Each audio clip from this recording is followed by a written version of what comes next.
आज प्रधानमंत्री मुखबा आए थे उत्तरकाशी में, और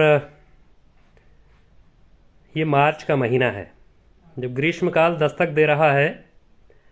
ऐसे वक्त में प्रधानमंत्री शीतकालीन यात्रा का प्रमोशन करने के लिए आए थे, और मार्च के महीने में शीतकालीन यात्रा का प्रमोशन करने के लिए आए प्रधानमंत्री ने अधिकांशतः वही उन्हीं बातों को दोहराया जो पिछले एक दशक से वे लगातार चुनावी रैलियों में कहते रहे हैं, चुनावी रैलियों में लोगों से बोलते रहते हैं। उनकी अधिकांश बातें एक तरह से वही थी, उन्हीं का दोहराव भर था। उन्होंने अपना जो चुनावी उनकी शैली है, उसी चुनावी शैली के अंदाज में गढ़वाली में अपने भाषण की शुरुआत की, और एक हिस्सा है जो इसी बात पर मोहित होता है, इसी बात पर फिदा होता है कि प्रधानमंत्री 4 शब्द गढ़वाली के बोलते हैं शुरुआत में, या जहां जाते हैं वहां की स्थानीय भाषा में बोलते हैं। लेकिन इसके साथ साथ जब वो गढ़वाली में अपना संबोधन शुरू कर रहे थे तो इस पर्वतीय अंचल के लोगों को उनकी पार्टी के एक नेता जो यहाँ राज्य के संसदीय कार्य मंत्री हैं, उन्होंने विधानसभा के भीतर बेहद असंसदीय भाषा में अपमानजनक शब्दों का प्रयोग किया। तो उन संसदीय कार्य मंत्री के असंसदीय शब्दावली के बारे में उन्होंने कुछ नहीं कहा। हालांकि ये चर्चा चलाई जा रही है कि ये कार्रवाई होने वाली है, वो कार्रवाई होने वाली है, लेकिन इस पर संदेह इसलिए होता है कि अतीत में जिस समय उन्हीं प्रेमचंद अग्रवाल के बारे में यह खुलासा हुआ कि विधानसभा में उन्होंने बैकडोर से नियुक्तियां की, तब उनके खिलाफ कोई कार्रवाई नहीं हुई, बल्कि प्रधानमंत्री ने केदारनाथ में उनके साथ फोटो खिंचवाया, और जब सड़क पर सरेआम वो मारपीट करते देखे गए तब भी उनके खिलाफ कोई कार्रवाई नहीं हुई।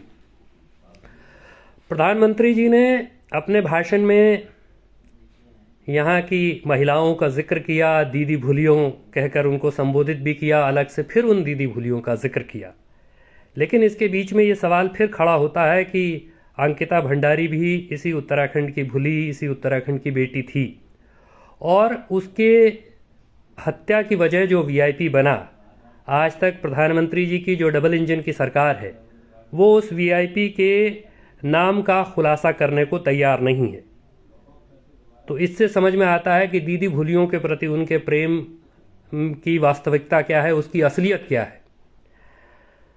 एक और बात जो कल से शुरू की गई, कल ये घोषणा हुई कि केंद्रीय मंत्रिमंडल ने केदारनाथ और हेमकुंड के लिए रोपवे का अनुमोदन कर दिया है। और आज जब मुखबा में प्रधानमंत्री अपना भाषण दे रहे थे तो उन्होंने कहा कि उत्तराखंड के विकास के लिए वो जो कुछ कर रहे हैं उस दिशा में बहुत तेजी से बढ़ रहे हैं, और उन्होंने जिक्र किया कि केदारनाथ और हेमकुंड के लिए रोपवे की अनुशंसा कर दी गई है।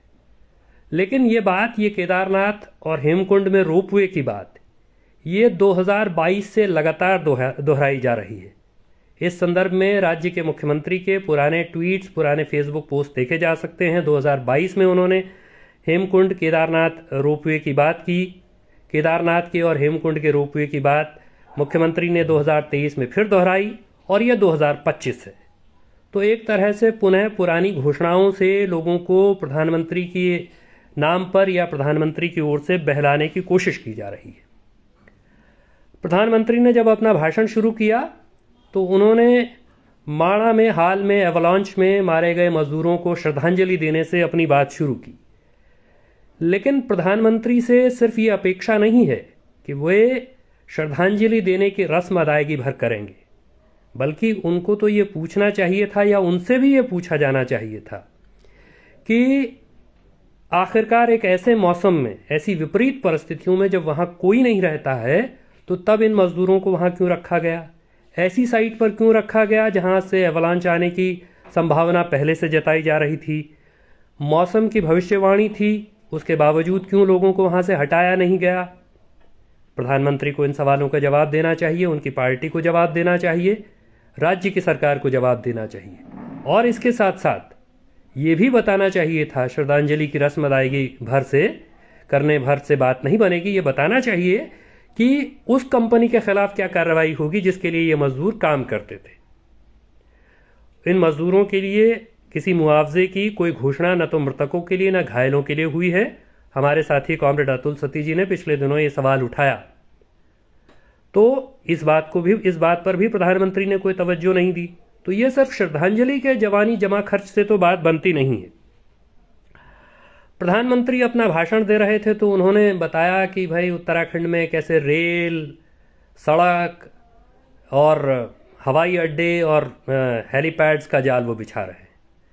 तो ये जो हवाई अड्डे का जिक्र है, तो हम तो याद करते हैं कि भाई यहाँ बहुत पहले से गौचर में हवाई पट्टी बनी, चिन्यालीसौड़ में हवाई पट्टी बनी और पिथौरागढ़ में हवाई पट्टी बनी, नैनीसैंड की हवाई पट्टी। और वो हवाई पट्टियों में हवाई जहाज नहीं चलते। लोगों की ज़मीनें छीनी गई, लोगों की ज़मीनें अधिग्रहित की गई, कृषि योग्य भूमि थी वो अधिग्रहित की गई और दशकों बाद भी उन पर हवाई जहाज नहीं चलता। तो जब ये दावा किया जा रहा है कि भाई हवाई सेवाओं का विस्तार किया गया, तो पहाड़ के ये इलाके, इनकी ये जो हवाई पट्टियां हैं, जो लोगों की ज़मीनें छीन करके बनाई गई हैं, वो हवाई पट्टियां सुनसान क्यों हैं? एक बात। दूसरी बात, प्रधानमंत्री जी ने अपने भाषण में जिस सड़क को आमतौर पर सरकारी तौर पर चार धाम परियोजना पिछले कई दशकों से कहा जा रहा है, पिछले लंबे अरसे से, माफ़ कीजिएगा, दशकों से नहीं, पिछले लंबे अरसे से जिस परियोजना को चार धाम परियोजना कहा जा रहा है, जिसकी शुरुआत 2016 में चुनाव अभियान की शुरुआत करते हुए प्रधानमंत्री जी ने की थी, तब उन्होंने इसको ऑल वेदर रोड कहा था। उसके बाद इसको चुपचाप चार धाम परियोजना कहा जाने लगा और आज प्रधानमंत्री जी ने फिर से इसको ऑल वेदर चार धाम परियोजना या चार धाम ऑल वेदर सड़क परियोजना कहा। तो ऑल वेदर तो ये इसी मायने में है कि हर वेदर में ये सड़क टूटती रहती है। जहां जहां इस सड़क को चौड़ा करने की इस परियोजना का काम हुआ, वहां वहां ये लगातार स्लाइड करती रहती है। सैकड़ों नए स्लाइडिंग जोन्स इस परियोजना में बने। तो इस मायने में ये ऑल वेदर है। इसके अलावा इसकी ऑल वेदर जैसी कोई खासियत नहीं है। और सिलक्यारा जैसी दुर्घटना इसी so called all weather road पर हुई थी, उसके काम में लापरवाही बरतने के लिए हुई थी। हम तो तब से ये मांग करते रहे कि वो जो कंपनी उस सिलक्यारा टनल को बना रही थी, नवयुग इंजीनियरिंग कंपनी, उसके खिलाफ कार्रवाई की जानी चाहिए। लेकिन प्रधानमंत्री जी ने अब तक इस पर भी खामोशी बरते रखी। प्रधानमंत्री जी बहुत बोलते हैं, लेकिन जनता के सवालों पर वो कुछ नहीं बोलते। वो लगातार बोलते रहते हैं, लेकिन वो लोगों का ध्यान भटकाने के लिए ही सिर्फ बोलते हैं। और एक अंतिम बात जो मुझे इस सिलसिले में कहनी है, और तमाम बातें साथी लोग कह रहे हैं, जैसे प्रधानमंत्री जी ने कहा कि भाई घाम तापो टूरिज्म का आइडिया वो लेकर के आए, तो ये उनका आइडिया नहीं है। उत्तराखंड में बहुत साल से लोग इस बात को कहते रहे हैं, लेकिन उन्होंने तो लोगों की शिक्षा घाम लगा दी, लोगों का स्वास्थ्य घाम लगा दिया, लोगों का रोजगार घाम लगा दिया। अब लोगों को बता रहे हैं घाम ही तापो।